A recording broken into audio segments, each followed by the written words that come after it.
All right, we're back with Kiss Paul Stanley. Okay. This one was released same day as the other three, September 18th, 1978. And it's arena rock, hard rock, heavy metal, pop metal, album rock. Lots of different categories. 9 songs. It's only about 35 minutes long and produced by Paul Stanley. Although tracks 5, 6, 8, and 9 are produced by Paul Stanley and Jeff Glicksman. And he also helped with the recording. Some context with this. Again, this is after Love Gun, Alive 2, and Kiss is starting to... you got some cracks in the foundation. They're coming apart at the seams. And not completely apart, but just things aren't all perfect like they were before. Bob Kulick made an appearance on Kiss Alive 2, and The Phantom of the Park didn't go so well, and it was a big misstep for the band. And then Ace wants to leave the band and make a solo record, and so then the suggestion came about, let's all do it. Let's all make 4 solo records and release them on the same day. And this is all before Kiss Dynasty, Unmasked, and The Elder, and they went for synergy, so the album covers were all done by Eraldo Carugati, and it's a painting, and he did all 4 of the paintings. And Paul's color is purple. See the purple hue in his hair and on his face on that side of the shade. And they all kept their colors over the years, and especially on the Asylum album cover, which I thought I had that pulled out, but I guess I don't. But you'll see on the Asylum album cover, Paul Stanley has purple lips. Okay, and you can see here on the inside, they all have got colors. Gene's is red, and Ace is blue, and he's green. Peter Criss, and this is a 97 remaster, so it's got the good packaging and everything. And there's a poster on the inside of the liner notes, and that's Paul's poster. And you got a lot of purple and red, but he's kind of got the Starman theme going, and he's showing off his rose, his rose tattoo there and all that stuff.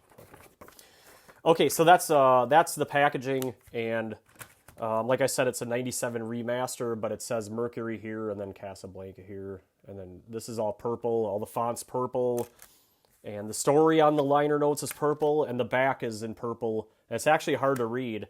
It looks easier to read through the camera than it does when you're just staring at it. But that's it. Okay, and what does this say? There's this guy here, Robert Conti. Is that his name? Yeah, Robert Conti. He writes a little blurb here, and all of these have this. Well, what he's saying here is, there's two types of songs. One is the core of Paul's spirit, stemming from his heart and soul, and those songs are "Tonight You Belong to Me," and "Ain't Quite Right," and "Hold Me, Touch Me," which is a schmupsy ballad about George Ann, Cher's sister. And "Tonight You Belong to Me" is it's a Carol Kay song, a woman that Paul was infatuated with, who worked for Bill Aucoin, their manager. And then the heavy tracks, Robert Conte says, "The ultimate lover and supreme rock star Paul Stanley. Move On, Wouldn't You Like to Know Me," which is also about Carol Kay, and "Love in Chains." Love it, Chains. Love it, Chains, or Love in Chains? Love in Chains. That's a typo for me. Okay, and it sounds like, for the most part, a Kiss album, but this one of the 4 sounds the most like Kiss. At least to me it does. And Gene and Peter went rogue on their albums, and Ace's album is more on the Kiss side than those other 2. Gene Simmons' album is very eclectic, and he was going for big ideas and big orchestra, and have Beatles songs and the Beatles sing. And he went big and hit the target, but he missed the bullseye for what his goals were. Peter Criss made an album based on Americana blues and schmupsy ballads in the style of Beth. And so each one of these albums are very different, and you can hear individually what they bring to Kiss. With Paul Stanley album, you can't help but hear the current era Kiss, but also a glimpse of what the future of Kiss will be. With I can hear a little bit of Dynasty and Unmasked, and maybe even The Elder a little bit. And there isn't too much of the Kiss mid-70s metal here. It's more like a poppy, glammy kind of late 70s pop metal Kiss. And For recording, Paul Stanley used two bands. There's one band in New York and one band in L.A. Bob Kulick, or Kulick, or Kulick. I always say Kulick, but I think it's Kulick. It's just hard for me to say that. He's in both bands on lead guitar, and Paul is on vocals and lead and rhythm and acoustic mixing, everything. The New York band recorded in Electric Lady Studios, which is where Kiss did a lot of their albums. Steve Buslow on bass and Richie Fontana on drums, and then Carmen Apice or Apice. I'm not sure. I actually don't know how to say that, but he's a big drummer that hits really hard. He drums on track 5, "Take Me Away," and then Los Angeles band records at Village Recorder Studio. Eric Nelson on bass, Craig Cramp from Oconomowoc, Wisconsin on drums, and then Steve Lacy electric guitar on track 8, "Love and Chains." And like the other albums, this one is very formulaic in the Kiss sense of formulaic albums. Verses, choruses, and guitar solos.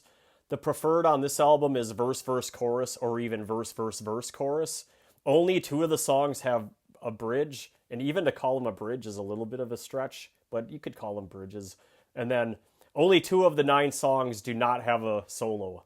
And Bob Kulick, he really brings it with the energy and the emotion on the solos. And he's almost rivaling Ace Frehley on how good he performs on the solos. 2 of the songs are tuned down a half step, a la Kiss. I would have guessed it would have been more than that, but Kiss is starting to move away from that Kiss song of let's tune down a half step to make it sound a little weird. 3 of the tracks are in minor keys, which is very unusual for Kiss. And I think with that, why don't we just go into the album? Track 1 is "Tonight You Belong to Me." It's 4 minutes and 40 seconds, and that's one of the songs about Carol Kay. So Carol Kay was a lady that worked for Bill O'Coin, and Paul really had a thing for her. And it was complicated. If you've ever read Paul Stanley's book, it's kind of interesting. He talks about it. But this is the New York City band, and probably the best song on the album. And it's one of those core of Paul's spirit tracks. It's a verse, chorus, verse, chorus, verse, chorus, guitar solo outro, and it's in E flat minor, or the minor variation of G flat. But let's just call it E flat minor, and 120 beats per minute. The intro is the arpeggiated guitars, and then the first verse is Paul singing by the guitars. Then the big guitar lick, that starts around 1 minute and 14 seconds, and then that's the beginning of the second verse. The verses go, at least the first verse, "In a dream a long time ago we fell in love, but what did we know?" And Paul, now Paul's an excellent vocalist, and he's singing on most of these songs. He's not really doing the Paul Stanley screaming things, although it comes out at times. But the verse here is 16 bars. The chorus, "But Tonight You Belong to Me," 8 bars. He's just singing it. It's not like he's not doing the screaming thing. The solo runs from 3:40 to 4 minutes and 20 seconds, and somewhere around there the outro starts. It's a 20-bar solo, "Where," by Bob Kulick. And I think "Tonight You Belong to Me" is one of the top, probably the best track, but definitely in the top 2 or 3 that you could choose from. Track 2 is "Move On." It's 3:11, 3 minutes and 11 seconds. It's also the New York City band. It's one of the heavy tracks, according to Robert Conte. It's verse, chorus, bridge, guitar solo, bridge, outro. It's in the key of C and 140 beats. And the verse is, "When I was just a baby, mama sat me on her knee. She told me, boy, you listen, there's a lot you gotta see. Da da da da da." It's 8 bars. And then the chorus is, "Move on. That's what she told me. Move on." He kind of does that. It's 8 bars. And this whole song is in 8 bars, except for the solo. The bridge is, "The time is at hand, the day is upon us. There's no need to say goodbye." And it's kind of it's a quick 8 bars. But I guess I think that's probably the one that's the most bridgy bridge on the album. And the solo runs from 1 minute 25 seconds to 1:51. It's a 12-bar Bob Kulick solo. Track 3, "Ain't Quite Right," 3 minutes and 35 seconds. This is probably the second best song on the album. In one, two, or three, it's another of the core of Paul's spirit stemming from his heart and soul songs. Backing vocals by Pepe Castro. It is a verse, verse, refrain, verse, verse, refrain, refrain, guitar solo, verse, refrain, refrain, outro. And it's in G sharp minor. Man, when you think about it, G sharp minor is really A flat minor. Get it? That's a bad joke. It's 110 beats per minute. The verse is, you were standing and I was thinking of all the time that I spent hanging around. It's 8 bars. And the refrain is, girl, you gave me good love, but it ain't quite right. 4 bars refrain. And sometimes he repeats the refrain. The solo is from 138 to 220. It's 20 bars. And Paul allows for Bob to really stretch out to 20 bars on a bunch of these solos. But I think this solo and Ain't Quite Right is it's the best guitar solos on the album. There's 2 of them. There's a solo at the outro too, which starts at about 3 minutes and goes to the end, so about 35 seconds. But Ain't Quite Right. Cool tune, really. Track 4, Wouldn't You Like to Know Me, 318. This is the other Carol Kay song. My eyes were burning looking back on all the memories. It's Robert V. Conti. Yeah, it's a verse, verse, pre-chorus, chorus, verse, pre-chorus, chorus, guitar solo, chorus, chorus, outro, and it's in E flat, so tuned down half step, 143 beats per minute. The verse is, I've been lonely, but I feel all right. You got another baby, hold him tight, 8 bars. And then the pre-chorus, you come a-calling, but you're much too late. You come a-calling, but you're much too late. Da-da-da-da-da-da-da. It's 8 bars. And then the chorus is, wouldn't you like to know me? And wouldn't you like to show me you care? It's 12 bars. And the solo runs from 211 to 235. It's Bob Kulick again, dude. The do-do-do-do-do-do kind of thing. And then the outro, wouldn't you like to know me? And wouldn't you like to? And it just goes on. But decent track, and it's one of the Carol Kay ones. Track 5 is Take Me Away, Together as One, 5 minutes and 34 seconds. This song is good too. It opens with some nice arpeggiated guitars and no bass or percussion, just the guitars. This is the song that's Carmine a piece, or I'm not sure how to say that, but he's a legendary drummer out of New York City, and I've seen videos of him just banging, pop, pop. And he kind of does it on this song, really. It's a verse, verse, chorus, verse, verse, chorus, verse, guitar, solo, verse. Key of D minor and moderate. And that drum thing, we all know that Paul was probably the one that had the most issues with Peter Criss. Just, and if you've read Paul Stanley's book, he talks about it. He wanted the drums in Kiss to sound like big, like John Bonham. He definitely found 3 drummers on this album that gave him that really like pounding and unusual drum rhythms too. The verse, my eyes were burning, looking back on all my memories. It's a 16-bar verse, and the verses end with together I remember, together as one, together I remember, together as one, and it's 8 bars. And then the chorus, yesterday is far away, so take me out to the sea, far away. I've been what never will be. It's a 16-bar chorus. And then the solo is 3:16 to 3 minutes and 49 seconds, or, about, a little bit longer than a half minute, 35 seconds. It's 20 bars again, and a good solo up, like that kind of a thing. Track 6 is It's All Right, 3 minutes and 34 seconds.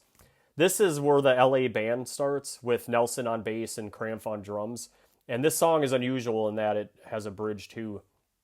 And they play it only one time before the final chorus, the bridge that is. And the bridge music is different from the verse and chorus, so that's why I think it's a bridge and not another verse or chorus snuck in there. It's a verse, verse, chorus, verse, verse, chorus, verse, bridge, chorus, outro.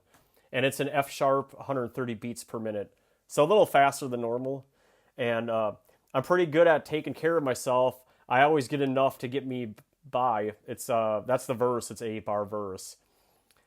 And It's all right if you want me. It's all right if you need me is the chorus, and that's 12 bars. And then the bridge, girl, you know I'll be leaving in the morning. You got to take what you can. It's 12 bars. And then this is one of the two songs that doesn't have a solo. So it's unusual, even for any Kiss song, really. Track 7, Hold Me, Touch Me, Think of Me When We're Apart. It's 3 minutes and 40 seconds. It's a schmupsy ballad, a song that Paul wrote for George Ann.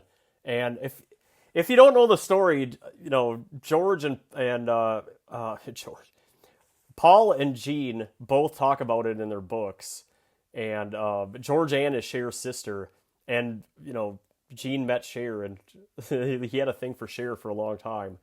And Paul met George Ann, and he really liked her. In fact, Gene even said in his book that he thought that they were going to get married, Paul and George Ann. But this is the only single from the album, Hold Me, Touch Me, and which doesn't make sense to me because it's a big schmupsy ballad with strings, and there's so many great songs to choose from, but they chose this. It's a verse, verse, chorus, verse, verse, chorus, guitar solo, outro, and backing vocals by Pepe Castro again. Paul grew up as the engineer, and the piano and backing vocals, strings are done by Doug Gling Castaros. It's in D major, 107 beats per minute. And the verse is, though I know you are sleeping, girl, there's something I must say. It's 8 bars. And he's like, Paul's really pouring it on, you know. And the chorus is, hold me, touch me. And he's really dragging out the hold me, touch me when he sings it.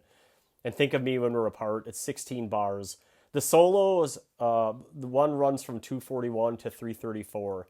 It's an upper register Bob playing at the bottom of his neck. And it's 24 bars. And right up until the end of the song, the solo goes. And there's an outro, like, yeah, Paul does. But Paul does this right at the end of the guitar solo, while the guitar solo is still going. Track 8 is Love in Chains, another solid Kiss type song. Steve Lacy on electric guitar, and Paul grew up on Engineer. Again, it's a verse, pre-chorus, chorus, bridge, verse, pre-chorus, chorus, bridge, guitar solo, verse, bridge, outro. And it's an E major, 130 beats per minute. The verse, I see you walking down the street, you're turning into paradise. It's a 8-bar verse. And there's a little pre-chorus, too, of 4 bars. No one gets a piece of your heart, it's over, because you won't let it start. And then that always goes into the chorus. You keep your love in chains, it's 12 bars. The bridge part of the song is but isn't it time enough, or isn't it time enough? Oh yeah, this is the end of the chorus. It's not really a full bridge, but it acts like a bridge, like 4 bars. So it's like kind of a bridge, like part of a bridge. The solo runs from 157 to 232. It's 20 bars. And this solo is more like a strong lead guitar through the middle of the song. Not like one of those flashy Bob Kulick or Ace Frehley type solos that they do on top of the music, but this one is more like a driving, like it's sitting in the middle of the music rather than on top of the music. But Bob Kulick really shows up on this album, and I think that's the main point. Track 9 is Goodbye, 4 minutes and 9 seconds. The song, the bass on this song is excellent and moving fast for a Kiss song. Engineered by Barbara Isaac and Peter Lewis. So he had different people coming in and out of this. Paul he pieced this together, and I heard he wanted to do he talked about it in the book, how he wanted to do the mix in London, and he had to turn the plane around because they had, Paul Stanley tells good stories, by the way, if you haven't read his book. It's in the key of D major and 130 beats. And the verse, ain't it funny how the time slips away, 16-bar verse. And the pre-chorus, well, now I know when my work is through, I'm going to be with you, 8 bars. And then the big chorus is, so goodbye is only for now, because I'm coming back, I swear it's somehow, 8 bars. And then the bridge part, sing it, I'm on the run, so I must go, 8 bars. And this is the second song on the album, Goodbye. It doesn't have a guitar solo. And, I think it's cool that Paul... he writes the songs to have guitar solos for the most part. but not every song can have it. You don't want to be 100% formulaic all the time and have the same song arrangement and the same solos. And so I guess it comes off as like surprising to the listener. Verse, pre-chorus, chorus, verse, pre-chorus, chorus, chorus, bridge, chorus is goodbye. And that's the album.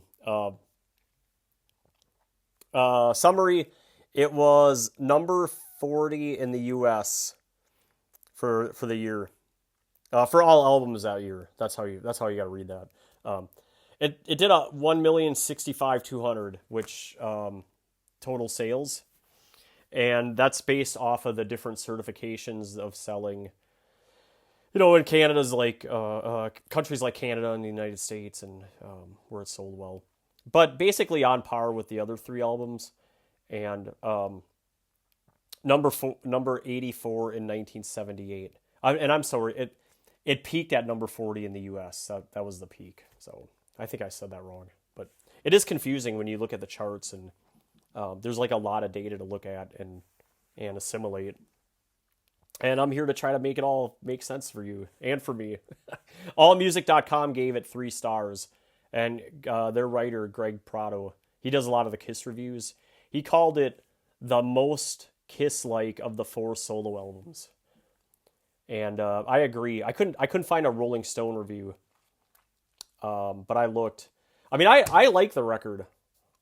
I got it in the mail on February 29th, 2024, Leap Day, and I hadn't heard it until then.